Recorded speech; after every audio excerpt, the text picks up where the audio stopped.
Okay, welcome to part 3 of our visualization course. As you can see on the title slide, there are quite a lot of topics, so this is probably going to be one of the longer lectures. We will talk about colors, and connected with that is the LUT, glyphs, special case is the hedgehog, implicit functions, and the cutting and clipping functions.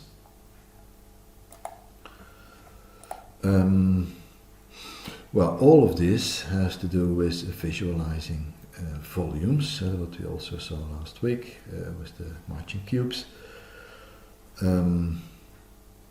We visualize colors of volumes, in this case using either colors, which means that we give every voxel in the volume a specific color depending on its value.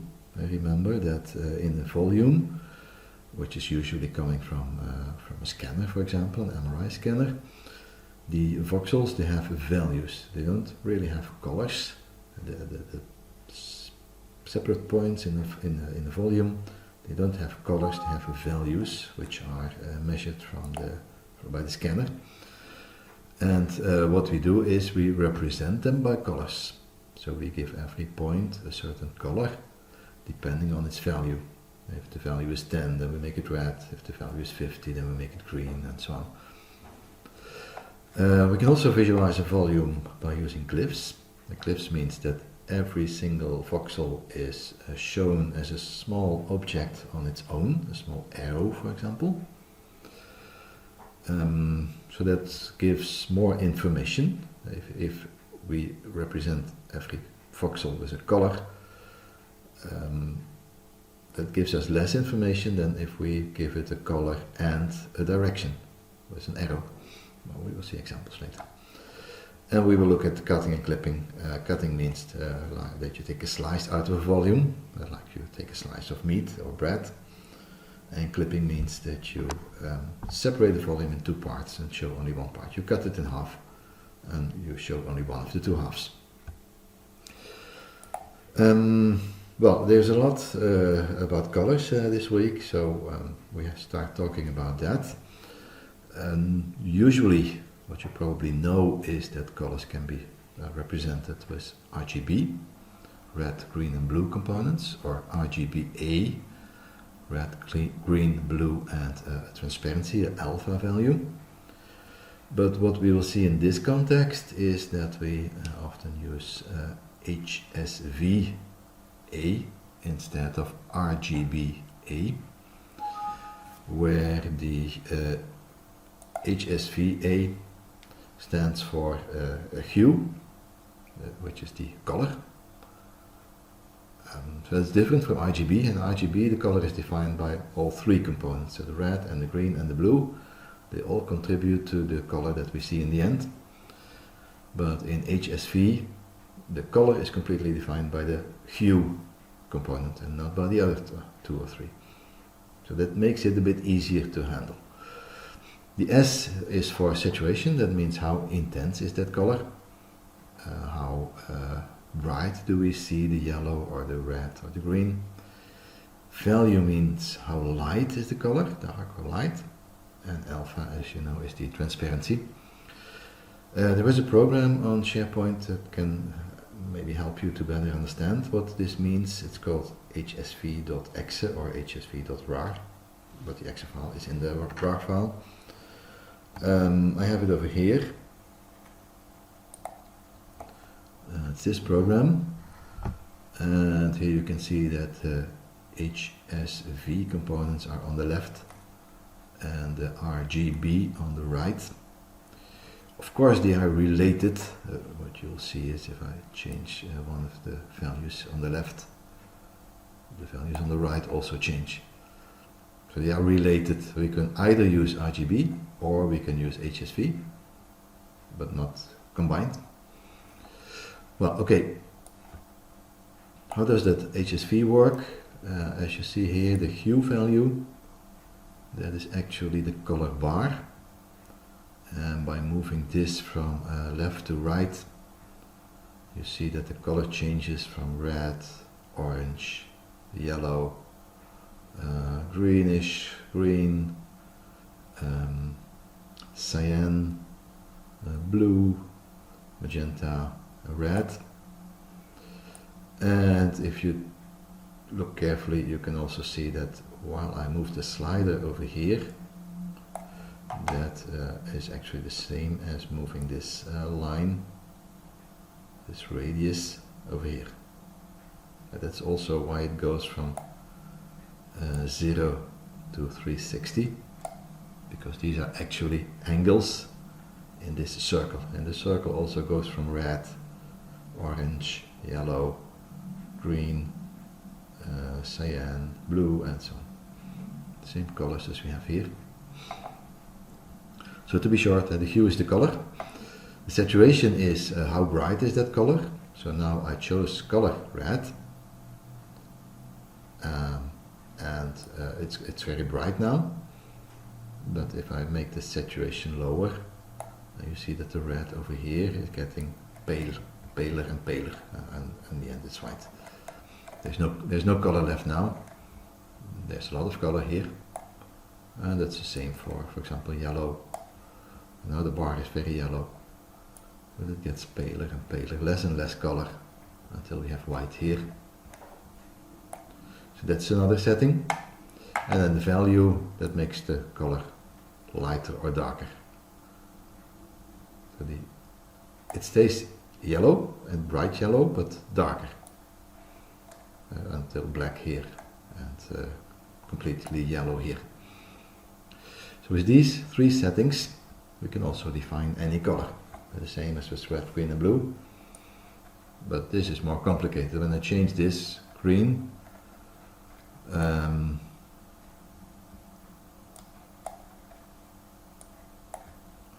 as you can see, when I change the green, all the other values on the left are also changing.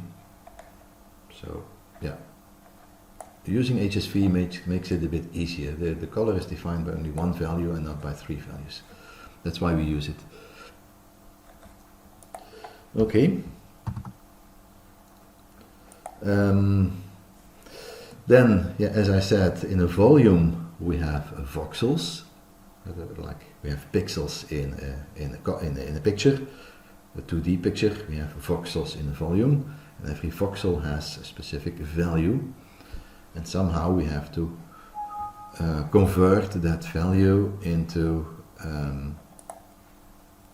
the colors that we want to see. And for that we use a so-called LUT, which is short for lookup table.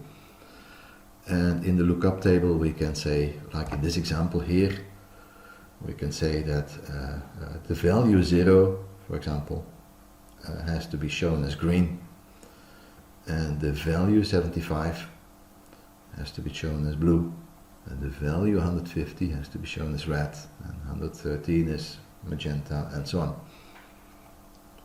And that's the use of a color table. So this is actually a table.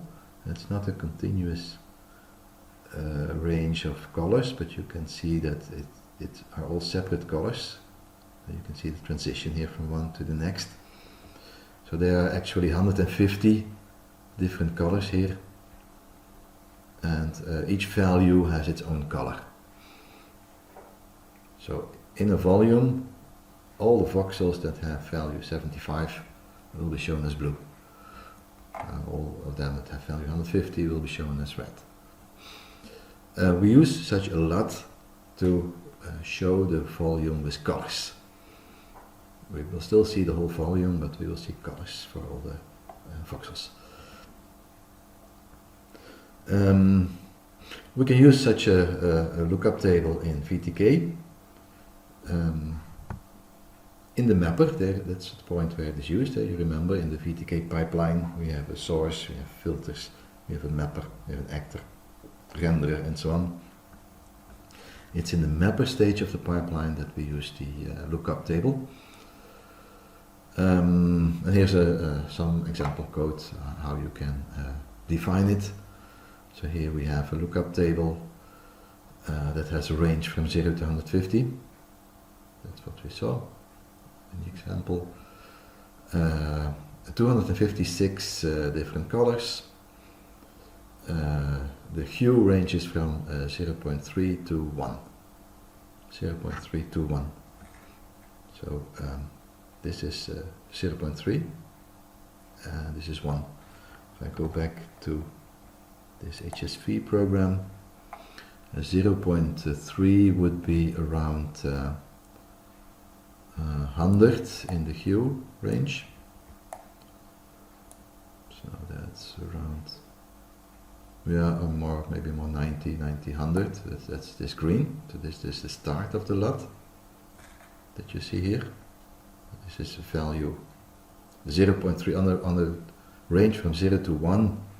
It's 0.3, which means on a range from 0 to 360, it's around 100. So this is the green that we see down here, and then the red, that's what we see here. It corresponds to 1. If you consider this a range from 0 to 1, then this would be the 1. This is 0. This is 0.3. So that are the colors that you see here. It's this part of the whole range from here to here. That's how we defined it here. The hue range is from 0.3 to 1. And we could also define an alpha range, by the way, and the saturation range, which will also make the alpha and the saturation and the value change. There is an example program here, which I will show you. This one. We also have a lookup table here with similar settings. Hue range, saturation range, value range, alpha range. Well, they don't change that much. They go from 1 to 1. We have a volume, density, and when we run it, we see this. We cannot see inside the volume because all the pixels, all the voxels on the outside, we gave them a color. We made them non-transparent. The transparency, the alpha range is from 1 to 1, so all the voxels are non-transparent. That's why we see only the outside. It's not like with the marching cubes that we can look inside the volume. We still only see the outside. I could also vary the alpha range. So that means that the alpha value, when the hue goes from 1 to 0.15, the alpha goes from 0 to 1. And then you see it's much more transparent.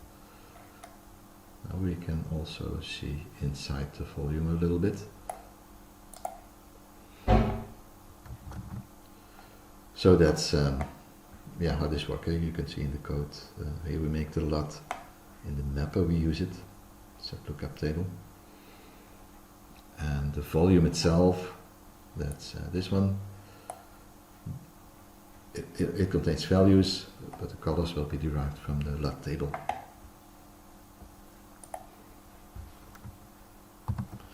Okay.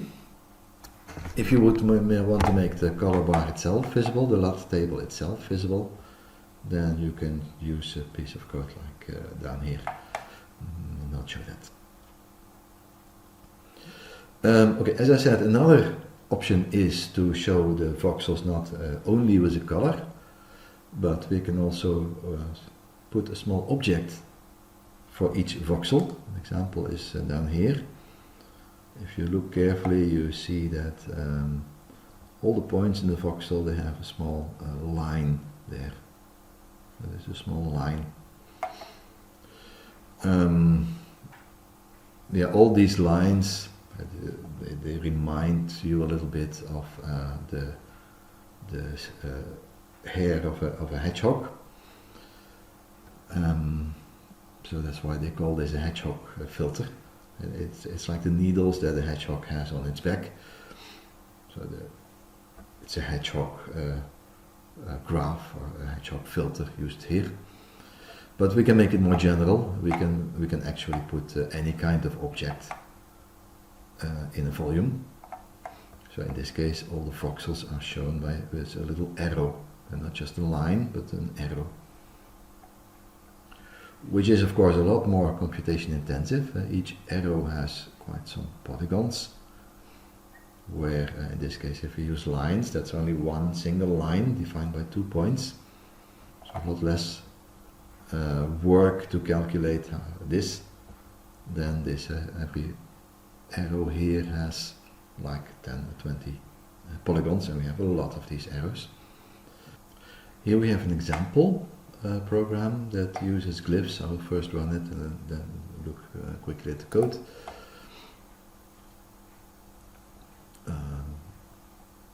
Let me increase it.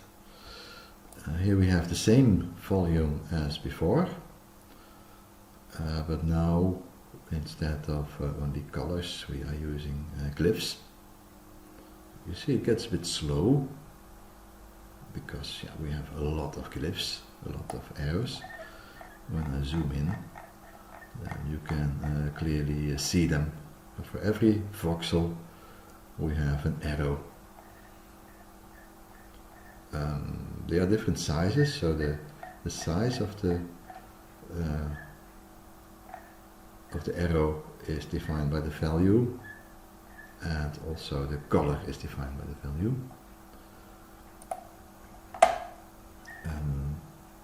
That's why we still use a lot, because all the arrows have different colors.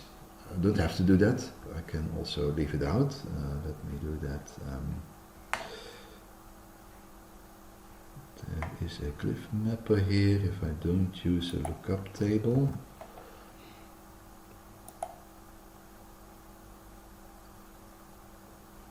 then we still see colors, by the way, because default lookup table is used.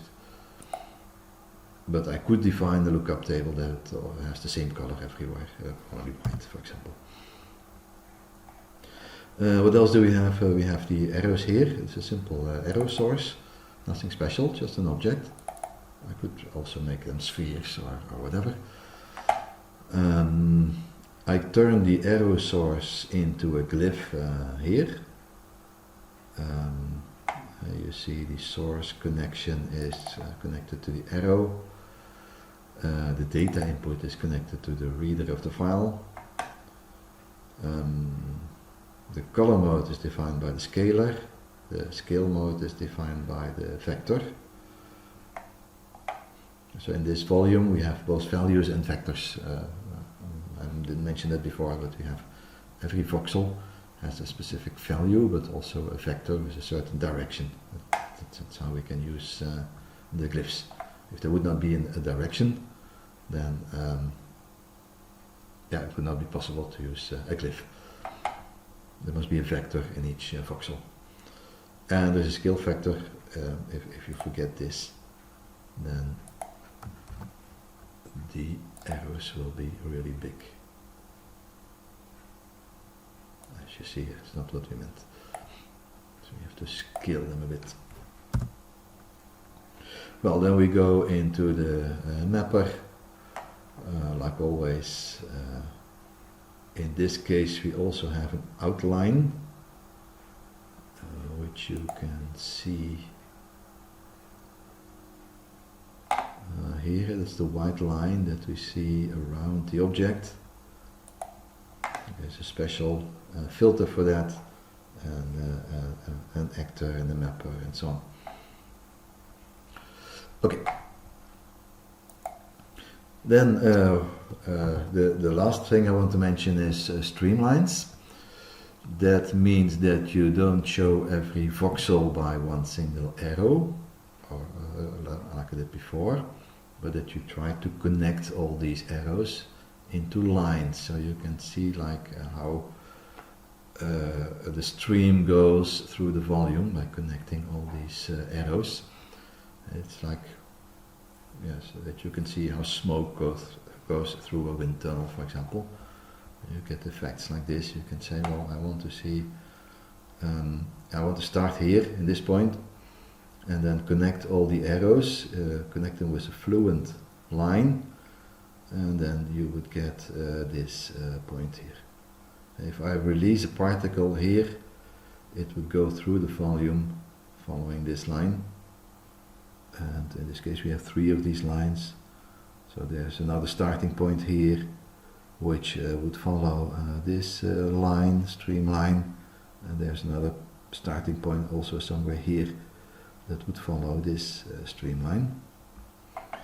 So depending on where you start, I imagine that you are in a wind tunnel and you have some small object in your hand and you release it, then the wind will blow it through the wind tunnel, you following a certain path, and that's the kind of path that you see here also.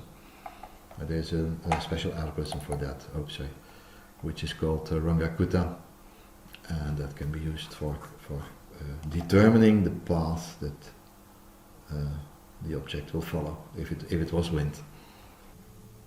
The example is here. If we run this program, it's again the same volume, but now I'm showing the streamlines through the volume. This means that I chose a number of random starting points, and from there we check where the streamlines are.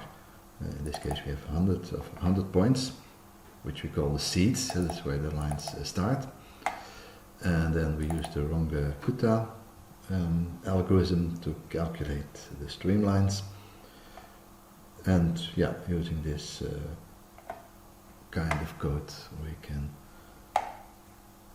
generate these streamlines. Okay, that concludes this part of the lecture, part A. In a separate video I will continue with the implicit functions and the cutting and clipping.